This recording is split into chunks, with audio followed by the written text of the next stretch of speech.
Once you are awake, it is almost impossible to fall back to sleep again. Once you discover that the Earth is not a spinning globe, but a flat and stationary plane with a firmament above it, everything changes. The trusted voices and satanic scientific priests who once shaped our reality and understanding of the world are no longer reliable.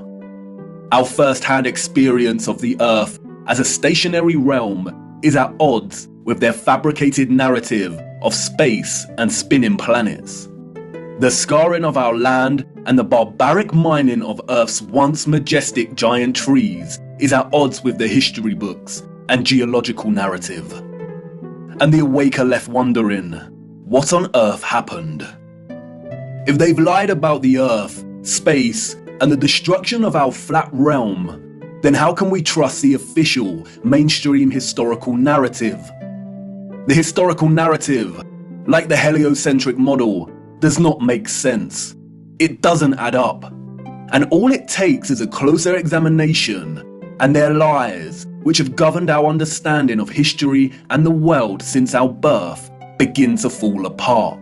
Let's stir the mind with a few contemplations. We are told that the first true power tool was invented in 1895, when a German company combined an electric motor with a manual drill. The drill weighed 16.5 pounds and required multiple operators. It wasn't until 1957 that a company called Bosch began designing power tools in bulk that were both economical and powerful. So then how did our historical ancestors, a more primitive, underdeveloped people, design and build some of the structures we encounter? What about all the gigantic monolithic stones we encounter that have been cut with such precision? Ask yourself, could you repeat this today with the arsenal of equipment we have at our disposal? And what about the magnificent ancient stepwells of the East? Stepwells, we are told, were multi-storied wells built by our primitive ancestors as ways to preserve the water supply during droughts.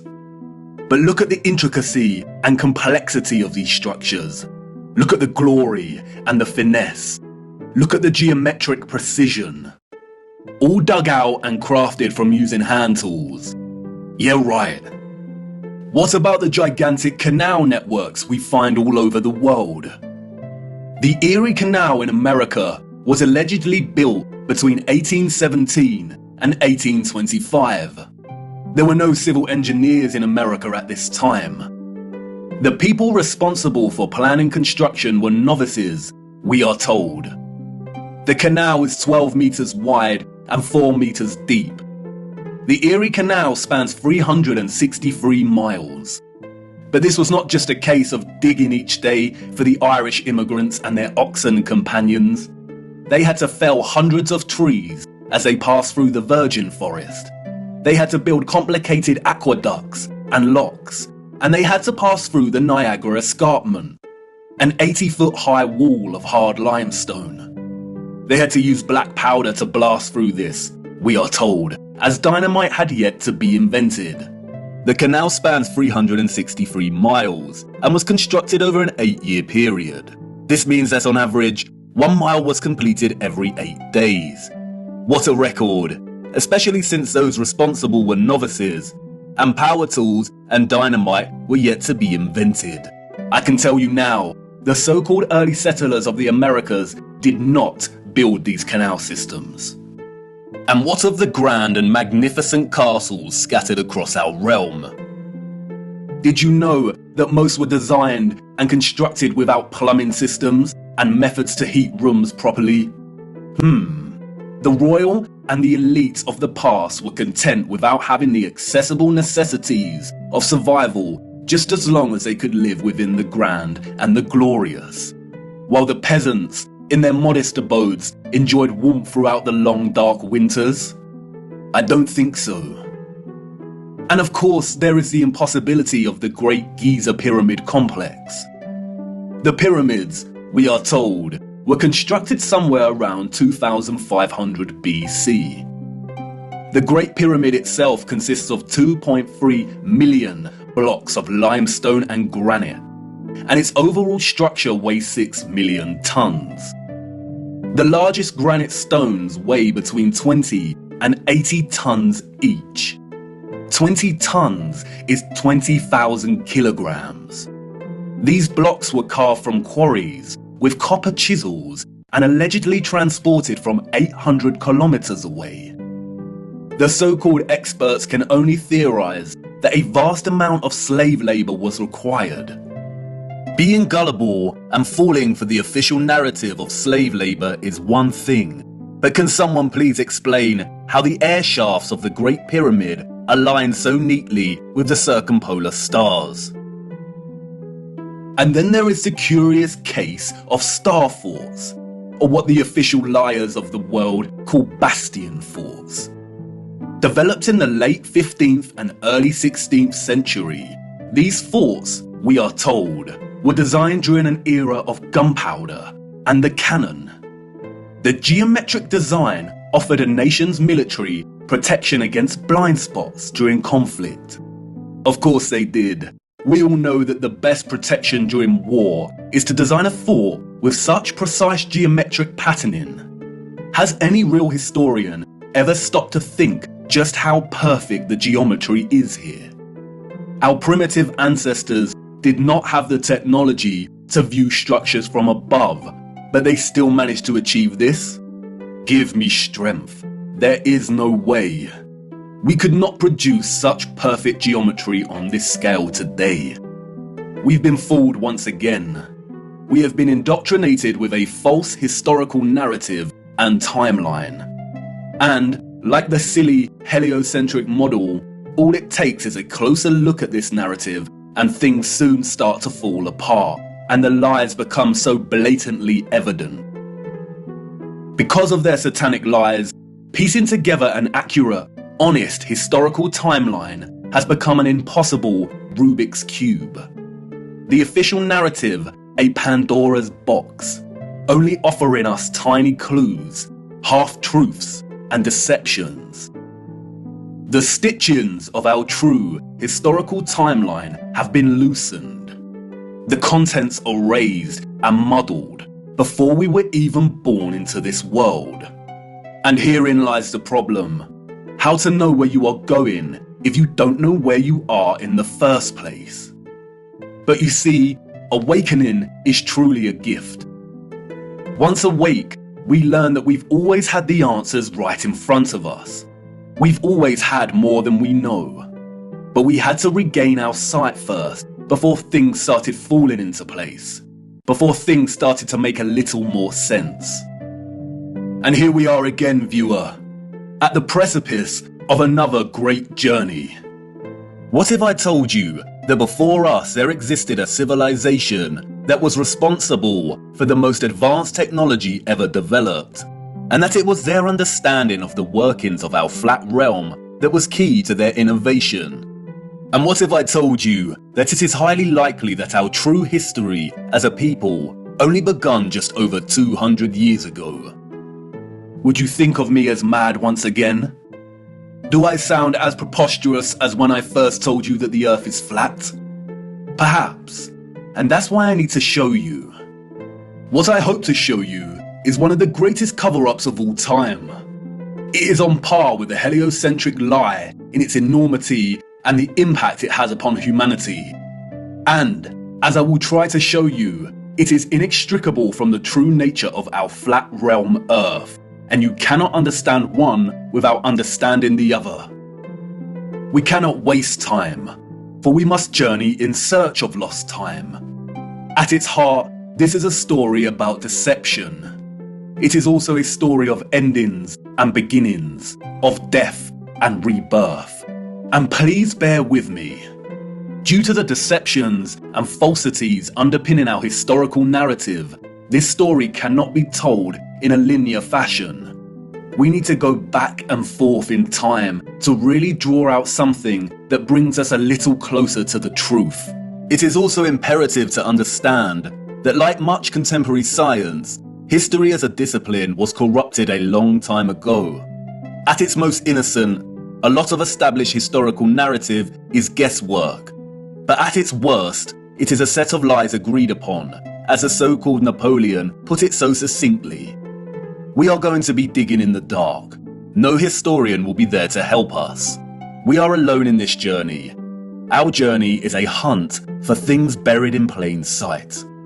And things may become a little uncomfortable at times, but it is necessary. We have been living a comfortable lie for far too long now.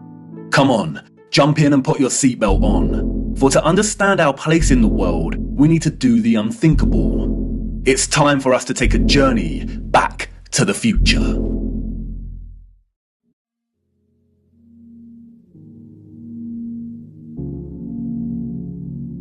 Our journey begins in the unlikeliest of places, 19th century St. Petersburg, at the entrance to St. Isaac's Cathedral. The city cold, the early morning mists dissipating with the approach of the sun, and our boots caked in mud. The year is 1860, and while St. Petersburg stands regal and proud, its inhabitants are nowhere to be found. It is quiet, too quiet.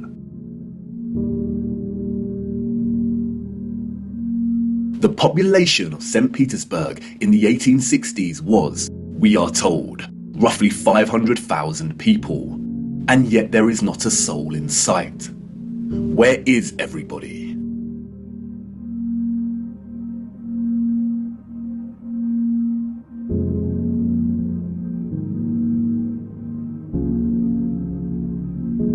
The long shadow of Alexander Column gives us a clue as to the time of the sun's journey above this region. Long shadows only occur during morning or evening. It must be morning, but it appears that no one has surfaced yet.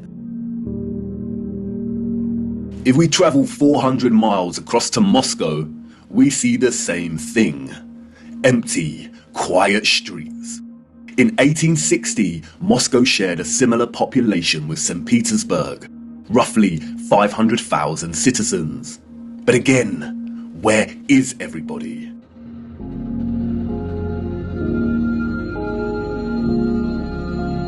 What about the rest of the world during this time period? Edinburgh, Scotland, 1840s.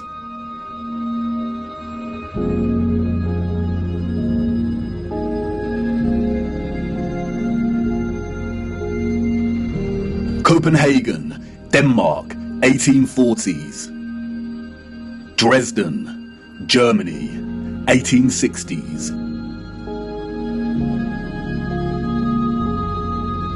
Rio in Brazil, 1860s. Toronto, Canada, 1860s.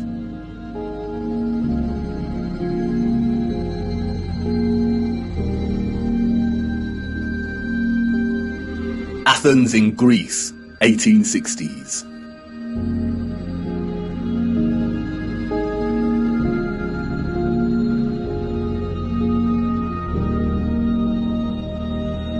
And then London, finally, people.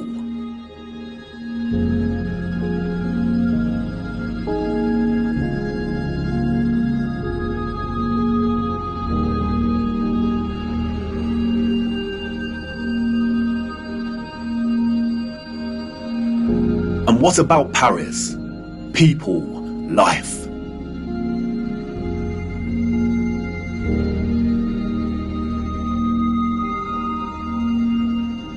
The first photograph, we are told, was created in 1822. The art of photography relies on methods of juxtaposition, of comparison and contrast to deliver its message and sentiment. In these old photographs, we do not find the same deliberate techniques of juxtaposition that contemporary photographers craft into their art, but rather we find natural contrasts that are so important and central to navigating through our deceptive history. Contrast is a phenomenon, natural or artificial, in which meaning is generated and conveyed through the comparison of two opposing elements. When looking at 1860s Russia, there is an immediate contrast between the lack of population and the sheer size of these cities. Even in the 19th century, both Moscow and St. Petersburg are enormous. The infrastructure found in the photographs could hold a population well into the millions. Why are the cities so vast if the population was only 500,000 in each? Furthermore, the official narrative gives us a population that increases in a linear fashion from 1764.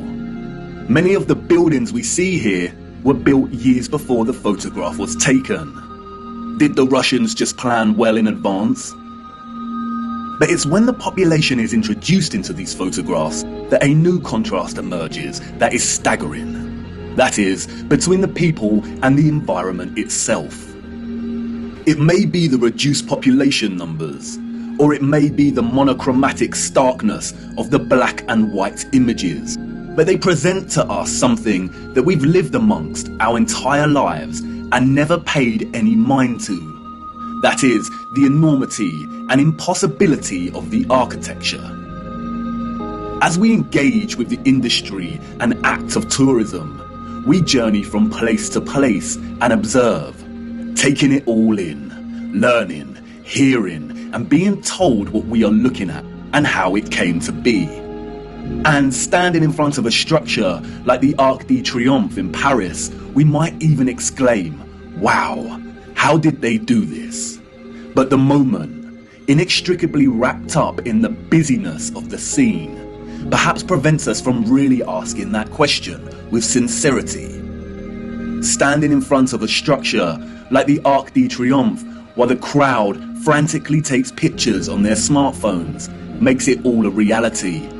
And we conclude, before being shoved away by new tourists, well, they had to have done it somehow because I'm here and looking at it. During our indoctrination at school, we are seldom shown old photographs of the grand cities scattered around our flat realm. And perhaps for good reason. Because when we marinate on images like this, and are presented with the visual evidence of a very primitive Victorian people, dotted around like grasshoppers within the shadows of the most magnificent, grandiose, brilliant architecture a human could ever imagine, we begin to have doubts. Indeed, how did they build this? The Arc de Triomphe is made from 36,695 cubic meters of limestone and weighs 95,407 tons, or just over 95 million kilograms. They tell us it took 12 years to build the giant arch in two different periods, between 1806 to 1814 and between 1832 to 1836. How did they transport this amount of limestone with the same horse and carts that we see in the photographs? Look closer at the four sculptures that adorn each of its sides. Look at the intricacy of the sculptures and the patterning of the ornamentation that frames the arch. Each section is perfectly repeated without any deviation or inconsistency. The first true power tool was not invented until 60 years after this arch was completed. They tell us this was crafted by hand. Is that even possible? And then there is the ceiling of the arch. Immaculate 3D sculpted roses, perfect in their geometric symmetry. The nuance of the detail and finesse of each petal and cross-section borders is overwhelming. Look at the rest of Paris during this time. Again, a plethora of unbelievable, gigantic and magnificent structures. The city's infrastructure glorious, and the people and their means of transport primitive, unsophisticated, and seeming not at all developed to the point of producing a city like this. The roads are improperly paved and uneven. They are dirty and muddy. We also see buildings during this period in which the architecture aligns with the inhabitants. Buildings of misshapen proportions, less developed and refined, charming in their own way, but coarse in their use of wood and plaster. This is exactly the type of architecture we expect of a generation of horse and cart. A generation ignorant to the discoveries in technology that would follow in the years to come. Furthermore, at the time of this photograph, the arch is roughly 40 years old since its completion.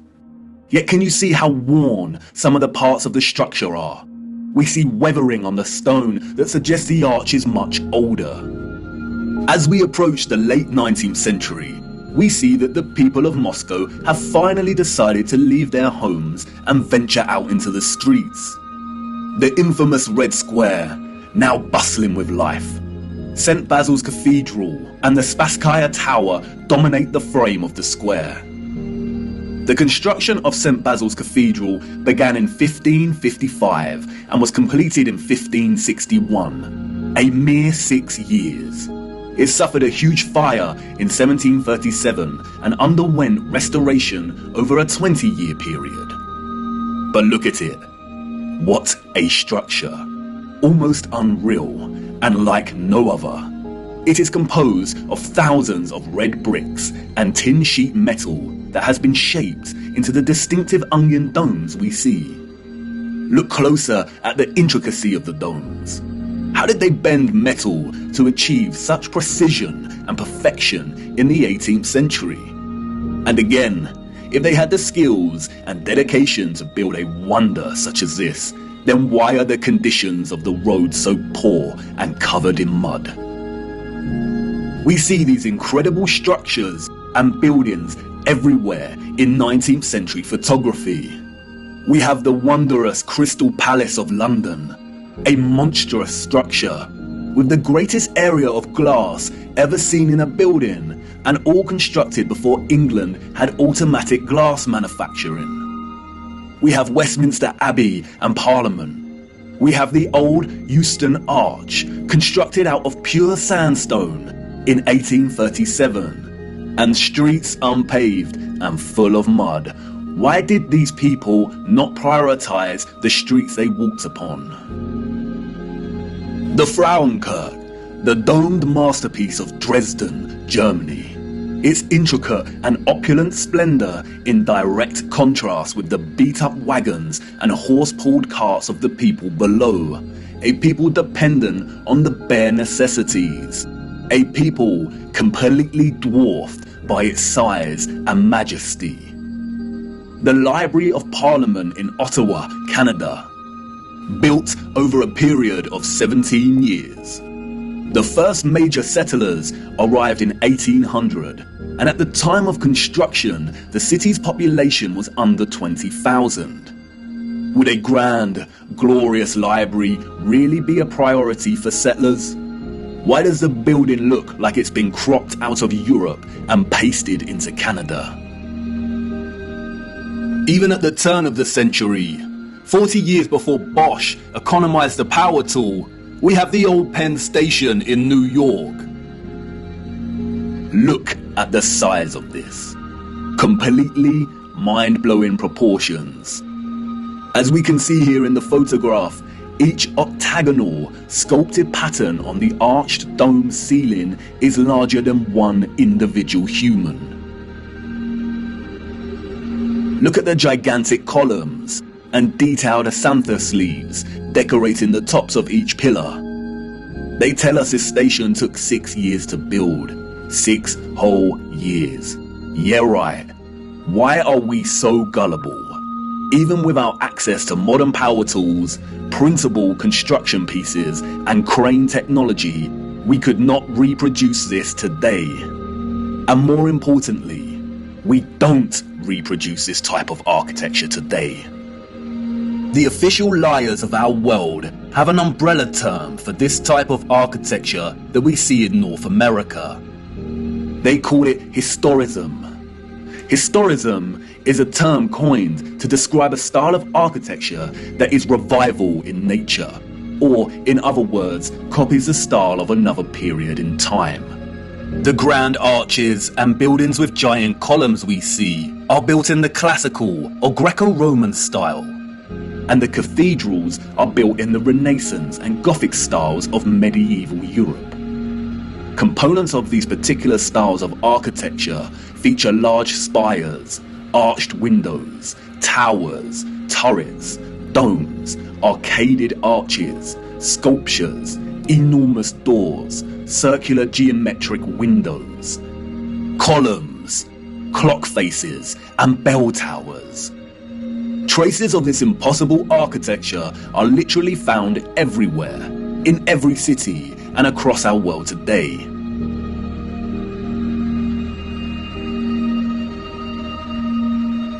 Some preserved and maintained, like the Parisian Arc de Triomphe and Notre Dame, and others lost and long forgotten to time, like the Euston Arch and the Old Penn Station in New York. We as a people travel miles to take our own photographs of these wonders.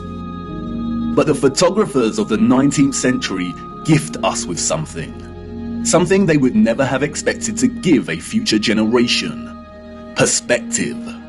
We see a primitive people against a backdrop of clearly advanced architectural infrastructure. The official historians of the world tell us tales of Darwinian evolution and progression between time periods. The people that came after were always more advanced in their ways, refining and redefining the methods of the generation that came before. If the height of innovation and industry during the 19th century was still the horse and car as a means of travel, then, as these photographs tell us, this style of architecture was just as impossible for those living in the centuries before it. Anyone with a predisposition for thinking and questioning can immediately sense when looking at these photographs that something is rotten in Denmark, that something is off with the mainstream historical narrative, that something is not adding up. In a panoramic image of San Francisco in 1877, we see a collage of historicist architecture. We see columns adorning the entrances to very regal buildings that stand out like sore thumbs from some of the timber shacks surrounding it. We see Gothic spires and towers in the distance. We see domed cathedrals and buildings. We also see just how sprawling and huge the city has become. In 1846, there were under 500 Mormon settlers living on the area of land in which we now call San Francisco. It was frontier land and ready for the taking. Between 1848 and 1849, with the start of the California Gold Rush, the population increased from 1,000 people to 25,000 people. 28 years later, this panorama was taken. The population at this time, we are told, was getting close to 200,000. Who in their right mind would believe this story? Does this look like a city of 200,000 people? Without any modern technology, power tools, automatic manufacturing, electric motors. A people in a strange, unfounded land, just making their mark. Do we really believe that a burgeoning people built this entire city in just 30 years? And again, such quietness, such stillness. This is a photograph of an empty city. Where are all the people? The shadow of the post here tells us that it is not the early hours of the morning. Short shadows only appear toward midday. A city of this scale at noon should be bustling with life. But there is not a single person in the shot of this panorama. The only life we see is that of a horse without any master in sight. It seems highly unlikely that all the people were told to stay indoors because a cityscape photo shoot was taking place. And this silent scene becomes all the more eerie when we consider that there is intention behind the lens. Someone was there, standing at a vantage point and taking this photograph. But who? And for what? And what are the chances that in the 19th century, during similar decades, we see deserted Russian, European, and North American cities photographed like this?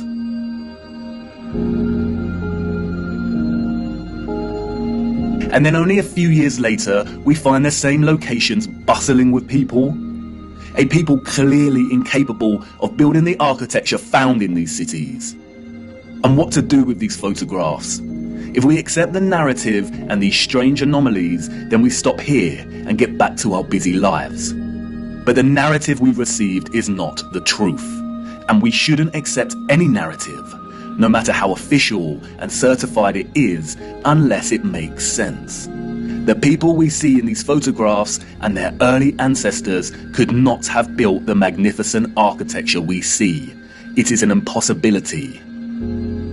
Come on, jump in. We must venture further into these cities and look a little closer. There must be some clues waiting to be uncovered that helps us understand why these cities are empty. Wait, what's that you say? You want to wipe the mud from your boots first?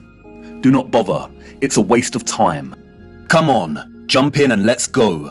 For it is the mud that offers us some small clues as to what could have occurred during this time period.